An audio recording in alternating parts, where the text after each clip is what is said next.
रायचरण जब पहले पहल नौकरी पर लगा था तब उसकी उम्र सिर्फ 12 वर्ष थी। जैसौर जिले में उसका घर था। लंबे लंबे बाल, बड़ी बड़ी आंखें और काली चिकनी छरहरी उसकी देह थी। वह जाति का कायस था और उसके मालिक भी कायस थे। मालिक के घर 1 वर्ष का एक बच्चा था। उसे खिलाना, नहलाना, धुलाना और घुमाना फिराना, यही उसकी नौकरी थी। उस बच्चे ने धीरे धीरे रायचरण की गोद को छोड़कर कॉलेज में और आखिर में कॉलेज छोड़कर यूनिवर्सिटी में कदम रखा। रायचरण अब भी उनके यहाँ नौकर है। अब उसका एक मालिक और बढ़ गया है। घर में बहू जी आ गई हैं, इसलिए अनुकूल बाबू पर रायचरण का पहले जितना अधिकार था उसका अधिकांश नई बहू के हाथ लग गया है। किंतु मालकिन ने जैसे रायचरण का पहले का हक कुछ घटा दिया है, वैसे ही एक नया हक देकर उसकी बहुत कुछ भरपाई भी कर दी है। थोड़े ही दिन हुए अनुकूल के एक लड़का पैदा हुआ है और रायचरण ने उसे सिर्फ अपनी कोशिश और मेहनत से अधिक अपना लिया है। बच्चे को वह ऐसी उमंग के साथ झूला झुलाता है, ऐसी चतुराई से उसके दोनों हाथ पकड़कर ऊपर को उछालता है, जवाब की कोई आशा न रखकर उससे ऐसे ऐसे उद्देश्य के सवाल पूछता रहता है और उसके मुंह के पास अपना सिर ले जाकर ऐसा हिलाया करता है कि नन्हा सा आनुकौलव रायचरण को देखते ही मारे खुशी के मगन होकर झूमने लगता है। एक नन्हा सा बच्चा जब पेट और घुटनों के बल चलकर चौखट पार होता और कोई पकड़ने आता तो खिलखिलाकर हंसता हुआ जल्दी से बिना छुपने की जगह में दुबकने की कोशिश करता। तब रायचरण उसकी असाधारण होशियारी और अक्ल को देखकर आश्चर्य में पड़ जाता। उसकी माँ के पास जाकर वह बड़ी गर्व और अचरज से कहता, बहू जी, तुम्हारा यह लड़का बड़ा होने पर जज होगा, 5,000 रुपये पाया करेगा। संसार में और कोई भी मानव की संतान इस उम्र में चौखट पार करने आदि ऐसी ऐसी होशियारी का परिचय दे सकती है। यह बात रायचरण के कयास से भी बाहर थी। उसका ख्याल था कि सिर्फ भावी जजों के लिए ही ऐसी बातें संभव हैं, दूसरों के लिए नहीं। आखिरकार बच्चे ने जब डगमगाते हुए चलना शुरू किया तो वह भी बड़े आश्चर्य की बात हो गई। और जब वह माँ और मम्मा, बुआ, उआ और रायचरण को चन्ना कहकर पुकारने लगा, तब तो रायचरण इस अनोखे संवाद को बड़े उत्साह से चारों तरफ चर्चित करने लगा। सबसे बड़ी ताज्जुब की बात तो यह है कि माँ को मम्मा कहता है, बुआ को उआ कहता है और उसे कहता है चन्ना। वास्तव में बच्चे के मस्तिष्क में यह अक्ल आई कहाँ से, बतलाना कठिन है। अवश्य ही कोई ज्यादा उम्र का आदमी ऐसी तेज अक्ल का परिचय न दे सकता था, और देने पर भी उसके जज होने की संभावना में सबको पूरा पूरा संदेह रह जाता। कुछ दिन से रायचरण को अपने मुंह में रस्सी दबाकर घोड़ा बनना पड़ता है। पहलवान बनकर बच्चे के साथ कुश्ती भी लड़नी पड़ती है, और उसमें अगर वह हार कर जमीन पर नहीं गिर पड़ता तो बेचारे की मुसीबत आ जाती है। इसी समय अनुकूल बाबू का पद्मा नदी के किनारे के किसी जिले में तबादला हो गया। वहां जाते समय वे अपने बच्चे के लिए कलकत्ता से एक छोटी सी ठेला गाड़ी लेते गए। रायचरण सुबह शाम दोनों समय नव कुमार को साटन का कुर्ता, सिर पर जरीदार टोपी और हाथ में सोने के कड़े और पैरों में लच्छे पहनाकर उस गाड़ी में बिठाकर हवा खिलाने ले जाता। बरसात का मौसम आया। भूखी पद्मा नदी खेत, बाग, बगीचे, गांव सबको एक एक निवाले में निगलने लगी। चर की रेती के पेड़ पौधे सब पानी में डूब गए। नदी के किनारे के धसकने की डरावनी आवाज और पानी की गरज से दसों दिशाएं मुखरित हो उठी। तेजी से दौड़ती हुई फेन राशि के नदी के तेज बहाव को और भी अधिक भयानक कर दिया। तीसरे पहर उस दिन बादल फिर घिर आए थे, पर बरसने की कोई उम्मीद न थी। आज रायचरण का खाम ख्याली नन्हा सा मालिक किसी भी प्रकार घर में नहीं रहना चाहता था। वह गाड़ी पर सवार होकर घूमने को जाने की जिद पकड़ बैठा। रायचरण धीरे धीरे गाड़ी को ठेलता हुआ खेतों के पास नदी के किनारे जा पहुंचा। नदी में एक भी नाव न थी और खेत में भी कोई आदमी न था। बादलों की संधों में से दिखाई दिया कि उस पार सुनसान बालू रेत वाले नदी किनारे सूने समारोह के साथ सूर्य छिपने को तैयार बैठा है। उस सन्नाटे में बालक अचानक ही एक पेड़ की तरफ उंगली उठाकर बोल उठा, चन्ना फू। पास ही दलदल जमीन पर एक कदम का पेड़ था। उसकी ऊंची शाखा पर कुछ फूल खिले हुए थे। उन्हीं पर बालक की लोभी दृष्टि खींची हुई थी। 3-4 दिन हुए रायचरण ने 2-3 सीकों से गूंद गूंद कर उसे एक कदम के फूलों की गाड़ी बना दी थी। उसमें रस्सी बांधकर खींचने में बच्चे को ऐसा मजा आया कि उस रोज रायचरण को मुंह में लगाम नहीं लगानी पड़ी। घोड़े से वह एकाएक साइज के पद पर पहुंचा दिया गया। दलदल में से जाकर फूल लाने की रायचरण की मर्जी न हुई। उसने चट से दूसरी ओर उंगली दिखाकर कहा, देखो देखो वो चिड़ैया देखो उड़ गई, आहा आइयो रे चिड़ैया, लल्ला बाबू को लड्डू दे जाइयो। इस प्रकार लगातार बातें कर कर के बच्चे को बहलाता हुआ वह जोर से गाड़ी चलाने लगा।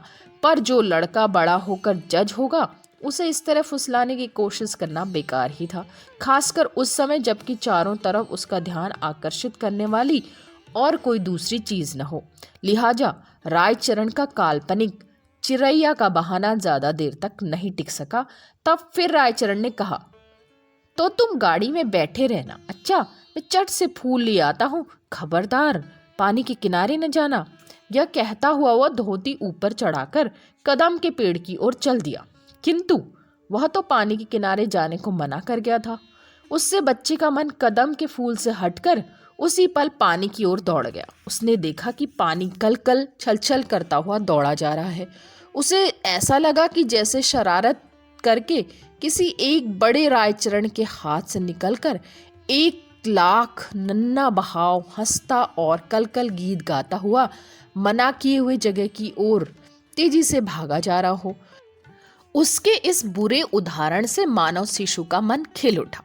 वह गाड़ी से उतरकर धीरे धीरे पानी के पास पहुंचा और एक लंबे तिनके को उठाकर उसे मछली पकड़ने की बंसी बनाकर पानी में झुककर उससे मछली पकड़ने लगा और नदी का नटखट पानी फुसफुसाहट भरी कलकल भाषा में बार बार उसे अपने खेल में शामिल होने के लिए बुलाने लगा। सहसा पानी में किसी चीज के गिरने की आवाज आई, पर बरसात में पद्मा नदी के किनारे ऐसे कितने ही शब्द हुआ करते हैं। रायचरण ने झोली भर कर कदम के फूल तोड़े और पेड़ से उतरकर मुस्कुराता हुआ वो गाड़ी के पास पहुंचा। वहां जाकर देखा तो बच्चा गायब था। चारों तरफ अच्छी तरह निगाह दौड़ाकर देखा, पर कहीं भी बच्चे का चिन्ह तक नहीं दिखाई दिया। क्षण भर में रायचरण का खून सूख गया। सारी दुनिया उसे सूनी, उदास और धुआंकार दिखने लगी। वह अपने टूटे हुए दिल से चीख उठा, लल्ला बाबू, लल्ला बाबू। किंतु चन्ना किसी ने जवाब नहीं दिया। शरारत करके किसी बच्चे का कंठ खिलखिला नहीं उठा। सिर्फ पद्मा ही पहले की तरह कल कल छल छल करके दौड़ती रही, मानो वह कुछ जानती ही नहीं, मानो उसे दुनिया की इन सब छोटी छोटी बातों पर ध्यान देने की जरूरत ही नहीं थी।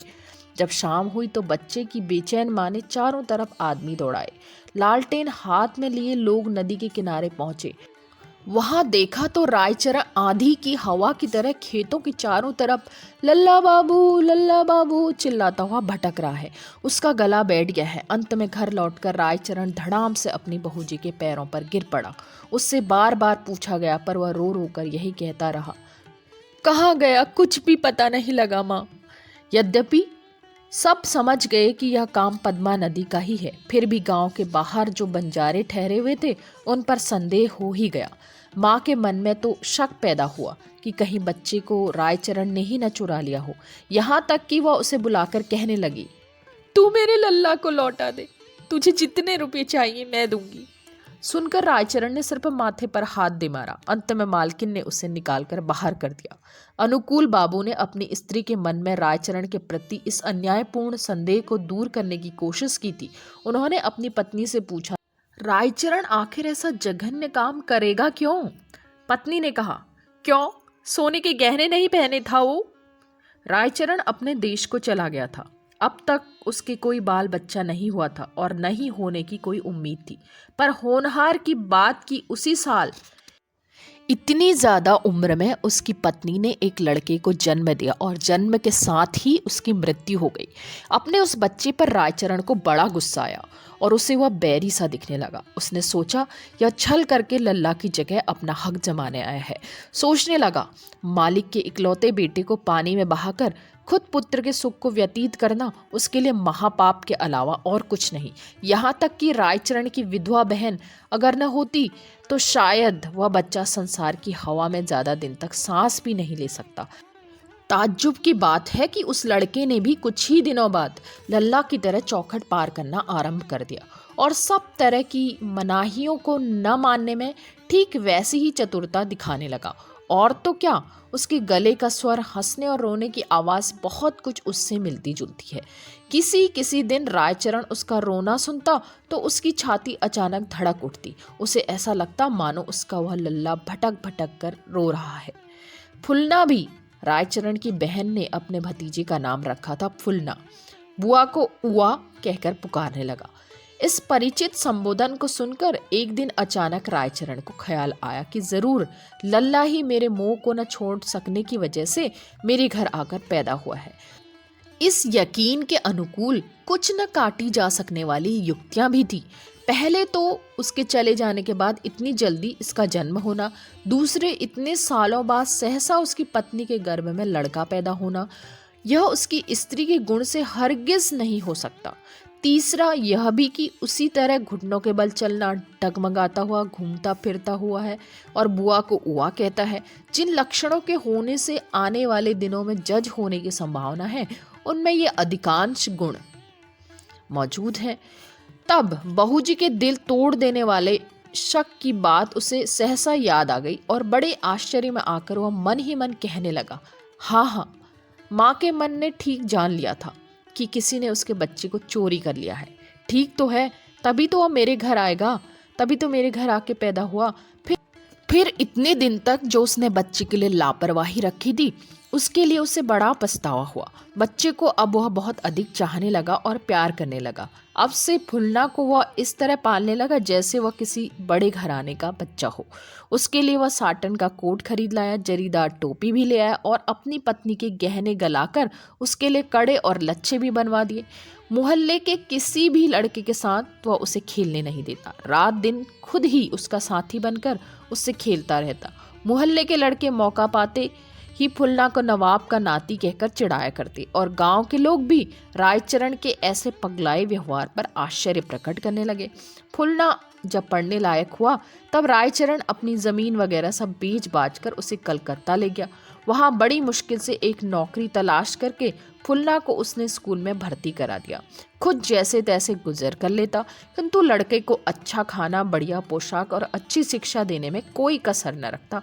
मन ही मन कहता, लल्ला बाबू, तुम मेरे प्यार से मेरे घर आए हो, इसलिए तुम्हारा मैं अपमान नहीं कर सकता। इसी तरह 12 वर्ष बीत गए। लड़का पढ़ने लिखने में तेज और देखने में भी अच्छा तगड़ा सांवले रंग का है। केश वेश की सजावट की तरफ पूरा ध्यान रखता है। कुछ आराम तलबी और शौकीन मिजाज का है। बाप को ठीक बाप जैसा नहीं समझता, कारण रायचरण स्नेह करने में बाप और सेवा करने में नौकर जैसा बर्ताव करता है। इसके अलावा उसमें एक कमी भी थी, यह कि वह फुलना का बाप है। यह बात उसने सबसे छिपा कर रखी थी। जिस छात्रावास में वह रहता था वहाँ सभी बच्चे रायचरण का मजाक उड़ाया करते थे और कभी कभी पिता की गैर हाजिरी में फुलना भी उसमें शामिल हो जाया करता था। फिर भी ममता भरे स्वभाव वाले भोले भाले रायचरण को सभी लड़के बहुत प्यार करते हैं। फुलना भी प्यार करता है, परंतु उसमें पिता के प्यार की जगह अनुग्रह ही अधिक रहता है। अब रायचरण बूढ़ा हो चला। उसका मालिक अब हर समय उसके कामकाज में दोष पकड़ता रहता। वास्तव में उसका बदन भी कमजोर हो चला था। काम में वह उतना ध्यान नहीं दे सकता था, बार बार भूल जाता था। पर जो पूरी तनख्वाह देता है वो बुढ़ापे की शिकायत नहीं सुन सकता। इधर वह जो खेत जोत बेच बाच कर रुपये लाया था वे भी सब खत्म हो चले और फुलना भी आजकल अपने को कपड़े लत्तों की कुछ तंगी महसूस करने लगा। सहसा एक दिन रायचरण ने काम से छुट्टी ले ली और फुलना को कुछ रुपये देकर बोला, लल्ला बाबू, जरूरी काम है मुझे, कुछ दिन के लिए मैं देश जा रहा हूँ। बस इतना कहकर वह 12 साल चल दिया। अनुकूल बाबू उस समय बारासात में ऑफिसर थे। अनुकूल बाबू के और कोई बाल बच्चा नहीं हुआ। उनकी पत्नी अब भी उस बच्चे के गम में आंसू बहाया करती हैं। एक दिन शाम के समय अनुकूल बाबू कचहरी से लौटकर आराम कर रहे थे और उनकी पत्नी किसी साधु महात्मा से औलाद की कामना से काफी मूल्य देकर कोई जड़ी और आशीर्वाद खरीद रही थी। इतने में आंगन से आवाज आई, जय हो बहू जी की। बाबू साहब बोले, कौन है? रायचरण ने आकर नमस्कार किया। बोला, मैं रायचरण। बूढ़े को देखकर अनुकूल का दिल पसीज गया। उसकी मौजूदा हालत के बारे में उन्होंने सैकड़ों सवाल पूछ डाले और फिर उन्होंने रायचरण को फिर से काम पर बहाल करने की इच्छा प्रकट की। रायचरण ने सूखी हंसी हंसकर कहा, मैं तो सिर्फ बहू जी का आशीर्वाद लेने आया हूँ। अनुकूल बाबू उसे अपने साथ भीतर ले गए, परंतु उसकी बहू जी ने खुशी से उसका इस्तकबाल नहीं किया। किंतु रायचरण ने कुछ ध्यान न देते हुए हाथ जोड़कर कहा, बहू जी, मैंने ही तुम्हारा लड़का चुराया था, पद्मा ने नहीं और किसी ने भी नहीं। उसका चुराने वाला मैं ही हूँ, कृतघ्नि हूँ, पापी हूँ। अनुकूल बाबू कह उठे, क्या कह रहा है तू? कहाँ है वह? जी, मेरे ही पास है, मैं परसों यहाँ पहुँचा दूंगा। इतना कहकर रायचरण चला गया। वह रविवार का दिन था, कचहरी की छुट्टी थी। सवेरे से पति पत्नी दोनों जने बड़ी उत्सुकता से रायचरण के आने की राह देख रहे थे। करीब 10 बजे फुलना को साथ लेकर रायचरण हाजिर हुआ। अनुकूल बाबू की स्त्री ने लड़के से कुछ पूछताछ नहीं की और न कुछ सोचा विचारा।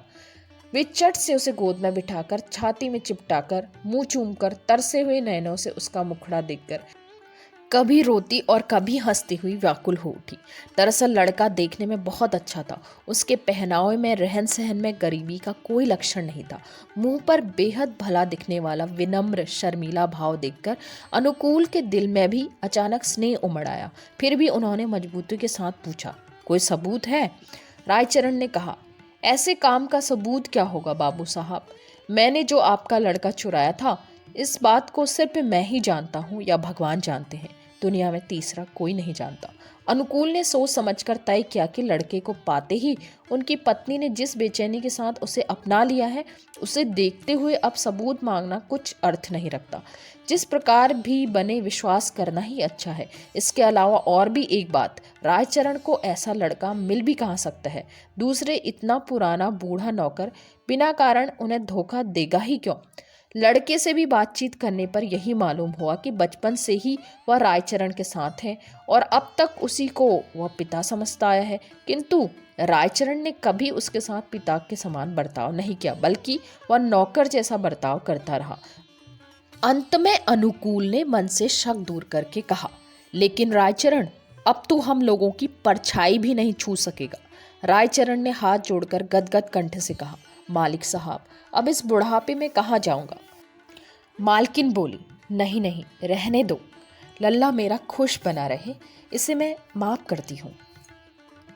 किंतु न्यायपरायण जज अनुकूल चंद्र ने कहा, नहीं, इसने मेरा भयानक कसूर किया है, मैं इसे कभी माफ नहीं कर सकता। रायचरण ने अनुकूल बाबू के पैर पकड़कर कहा, मैंने कुछ नहीं किया बाबू साहब, भगवान ने किया है।